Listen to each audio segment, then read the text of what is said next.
وہ ایک بچہ آیا نا اپنی ماں کے لیے لباس لینے کے لیے، اور پہلے وہ گیا اپنے چچا کے پاس، اس کی ماں بیوہ تھی اور اس کا لباس پھٹ گیا تھا، اور وہ اپنے چچا کے پاس گیا تو اس نے دتکار دیا۔ ماں نے اس کو روکا تھا بیٹا نہ جانا، لیکن اس نے کہا کہ تیرے بدن کے اوپر جو لباس ہے وہ بھی پھٹ گیا اور جگہ جگہ سے جسم جھلک رہا ہے، تو میں اپنے چچا سے آپ کے لیے لباس لے کے آتا ہوں۔ پھر جو رویہ اس نے اختیار کیا تو واپس روتا ہوا آ رہا تھا، تو کسی نے راستے نے پوچھا کہ کیا ماجرا ہوا؟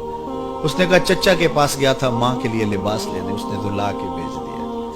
اللہ اکبر۔ تو اس نے کہا کہ جا سین حرم میں محمد نام کا ایک شخص بیٹھا ہوا ہے، اگر تو اپنا دکھڑا اس کے سامنے پیش کرے تو وہ امید ہے تمہیں رد نہیں کریں گے، لیکن سن لے ان کا دین کوئی اور ہے۔ اللہ اکبر۔ اپنے ماں کے پاس آیا تو ماں کو کہا کہ چچا نے تو لا کے بھیج دیا، لیکن آپ کی حالت مجھ سے دیکھی نہیں جا رہی۔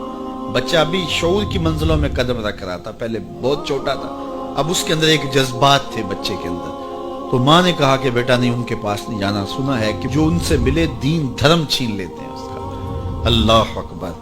تو حضور علیہ الصلوۃ والسلام کے پاس جانے سے ماں روکنے لگی، لیکن بچے نے کہا کہ امی میں پکا رہوں گا، بتوں کا وفادار رہوں گا، تم اس ٹینشن کو، اس پریشانی کو چھوڑ دو۔ اور حضور کی خدمت میں حاضر ہوا۔ حضور صحن حرم میں چادر اوڑے بیٹھے ہوئے تھے، اور جا کے کہنے لگا میں پہلے بات آپ سے کر لیتا ہوں، آپ کا دین میں نے قبول نہیں کرنا۔ حضور مسکرا کے بولے بیٹا بتاؤ کس لیے آئے ہو؟ کہا میری ماں بے لباس ہے، میں آپ سے لباس لینے آیا ہوں۔ حضور نے چادر رحمت اتار کے اس کے کندھوں پہ ڈالا۔ اللہ اکبر۔ وہ واپس آ گیا اور ماں پر حضور کی چادر اڑائی۔ اللہ اکبر۔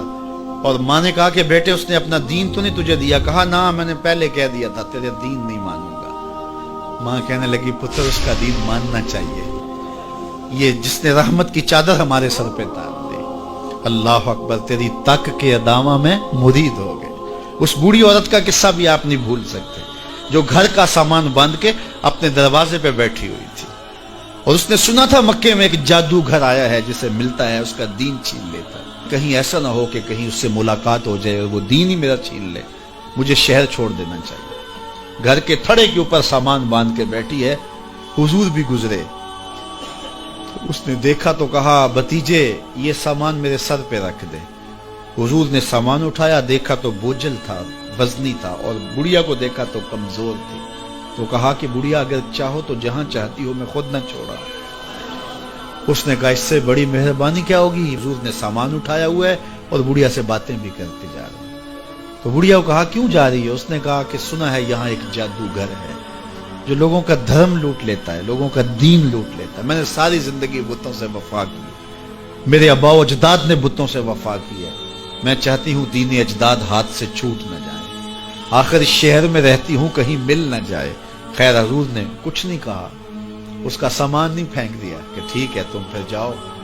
سامان اس کا اٹھایا اور جہاں تک اس نے جانا تھا سامان پہنچایا، سامان سپرد کر کے واپس پلٹنے لگے۔